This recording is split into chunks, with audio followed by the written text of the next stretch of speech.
नमस्कार साथियों, मैं एडवोकेट विनय पांडे इलाहाबाद। दोस्तों, मैं आप लोगों को बताना चाहता हूँ कि 69,000 शिक्षक भर्ती का एक matter Jyoti Shukla and others जैसा कि आज लगा हुआ था 21 पर। दोस्तों, मैं आप लोगों को बताना चाहता हूँ कि इस मैटर में जो है, ये सवर्णों के चयनित सवर्णों की तरफ से ये मैटर डाला गया था। एक नई याचिका डाली गई थी जिस पर आज मैटर लगा हुआ था 21 नंबर पर। कोर्ट नंबर 15 में जस्टिस दत्ता और जस्टिस प्रशांत मिश्रा की बेंच में।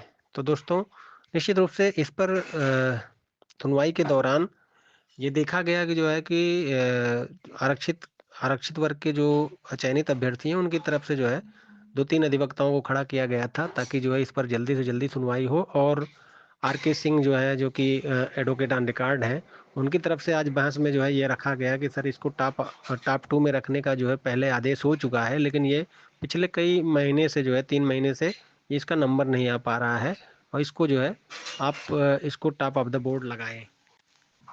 इसके बाद दोस्तों, जस्टिस जो है वो बहुत ज़्यादा इंटरटेन नहीं करते। उन्होंने कहा कि अगली डेट 11 फरवरी लगी है, उस दिन हम देखेंगे।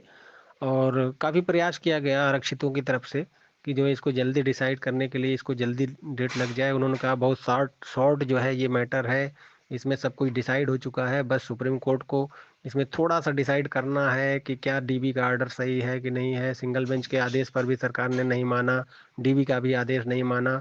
और कहीं ना कहीं दोस्तों, उनकी तरफ से ये बताया गया कि बहुत शार्ट मैसेज है, आप शार्ट जो है ये बहस है, आप जल्दी से जल्दी इसको सुन के डिसाइड कर सकते हैं। लेकिन जो है जस्टिस ने इसको नहीं वो किया। जो सवर्णों के अधिवक्ता थे उन्होंने भी बताया कि जो है इसमें सबमिशन वगैरह हो गया है, और रिटर्न सबमिशन दोनों पक्षों का जो है करने के लिए कहा गया था, ना कि इसमें दोस्तों काउंटर रिजॉइंडर अन्य बातें थी। और लेकिन दोस्तों, जस्टिस की तरफ से कोई भी रुझान नहीं आया। उन्होंने टॉप ऑफ द बोर्ड लगाने से मना कर दिया। उन्होंने कहा यह संभव नहीं है। निश्चित रूप से दोस्तों, मैंने पहले भी कहा था आपको कि सुप्रीम कोर्ट में मैटर कितने पेंडिंग रहते हैं ये आप जानते ही हैं। हम तो फिर भी जो है जस्टिस दत्ता की बेंच में है, जिस दिन भी टेकअप होगा उस दिन 1.5-2 घंटे 3 घंटे बहस हो सकती है और डिसाइड भी हो सकता है। लेकिन अन्य बेंच में दोस्तों यदि लगी तो निश्चित रूप से ये मैटर बहुत दिनों तक जो है, यहाँ तक 2027-28 भी आ सकता है। मैंने पूर्व में भी आपको सारी सूचनाएं कही थी कि जो है इतना, चूंकि दोस्तों ये 2024 का मामला है, अभी सुप्रीम कोर्ट में 2019-20 के मामले सब पेंडिंग है, उत्तर प्रदेश की ही जो भर्तियां हैं उन्हीं की। तो दोस्तों, इसलिए चूंकि मुझे पूरा अनुभव है, बहुत ऐसा नहीं है कि जो है कि हाँ ये है कि इसमें टॉप एकदम सीनियर जो कपिल सिब्बल और अभिषेक मनु सिंघवी टाइप के जो सीनियर्स हैं, और ऐसे अगर जो है आरक्षित वर्ग की तरफ से जो है यदि लाए गए, तो निश्चित रूप से दोस्तों जज सुनने को बाध्य होंगे। अन्यथा दोस्तों छोटे मोटे सीनियर को कुछ नहीं। और जानते ही हैं दोस्तों, जो अनारक्षित चयनित है उनको कुछ पड़ी नहीं है, उनके तो वेतन लगातार जारी रहता होगा। जितने चाहे स्टे रहेगा 10 साल, तो 10 साल उनका वेतन मिलता रहेगा। तो निश्चित रूप से दोस्तों उनको भी कोई बहुत विशेष वो नहीं है। जो अनारक्षित वर्ग के अभ्यर्थी हैं, अचयनित, उनकी मुट्ठी भर वो है। वो सिर्फ मेंशन के लिए किसी इतने बड़े अधिवक्ता को नहीं खड़ा कर सकते हैं कि इतना जो है, मतलब छोटे मोटे अधिवक्ता तो सीनियर वहां चलेंगे नहीं मेंशन में, जज तुरंत मना कर देगा। आप जानते ही हैं सुप्रीम कोर्ट में बहुत ज़्यादा मतलब वहाँ प्रति डेट फीस लगती है, वो लगता है। तो निश्चित रूप से दोस्तों, अब ये देखना होगा कि आगे के दिनों में क्या होता है क्या नहीं होता है। 11 फरवरी की डेट लगी है, और 11 फरवरी को ये मैटर, हालांकि अभी कंप्यूटर जनरेटेड डेट है, ये जल्दी भी आ सकती है दोस्तों। हो सकता है ये मैटर बहुत जल्दी अगले हफ्ते भी लग सकता है। और फिलहाल तो जस्टिस ने बहुत जल्दबाजी के लिए इसको एक तरह इग्नोर कर दिया। और निश्चित रूप से दोस्तों, अब देखना होगा कि ये मैटर कब लगता है। अब कंप्यूटर जनरेटेड डेट है, ईश्वर से मनाए कि अगले हफ्ते ही लग जाए।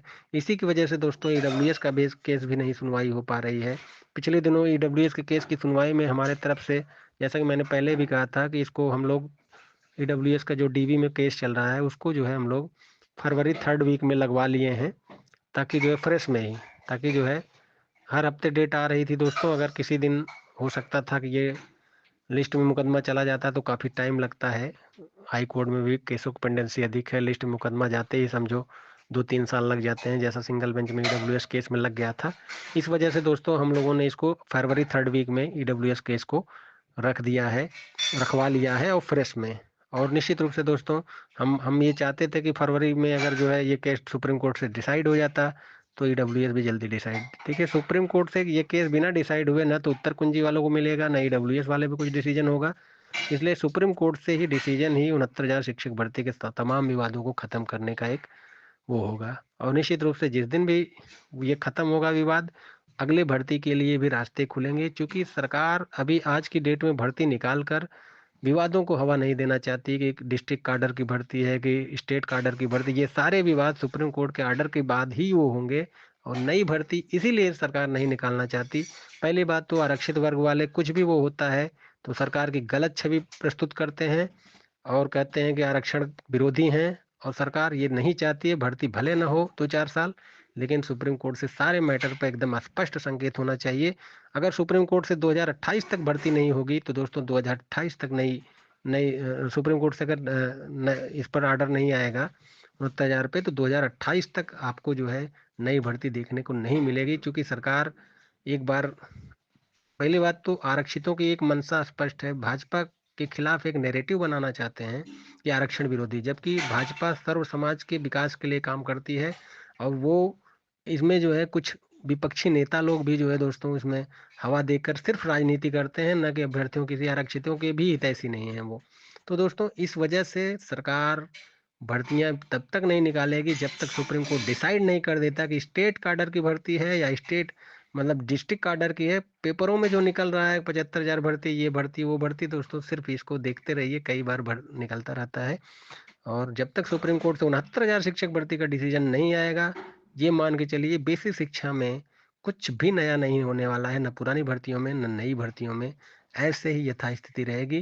यानी कि 69,000 के में जो आरोप सरकार पे लगाए जा रहे हैं गलत तरह से, उसको जो है सरकार सुप्रीम कोर्ट से ही डिसीजन के बाद जो है मानेगी, अन्यथा नहीं मानेगी। और आगे की भर्तियों में वही वो करेगी कि स्टेट लेवल की मेरिट लगाएं कि डिस्ट्रिक्ट लेवल की लगाएं। ये सारी चीजें। धन्यवाद दोस्तों, मैं डॉक्टर विनय पांडे, प्रयागराज।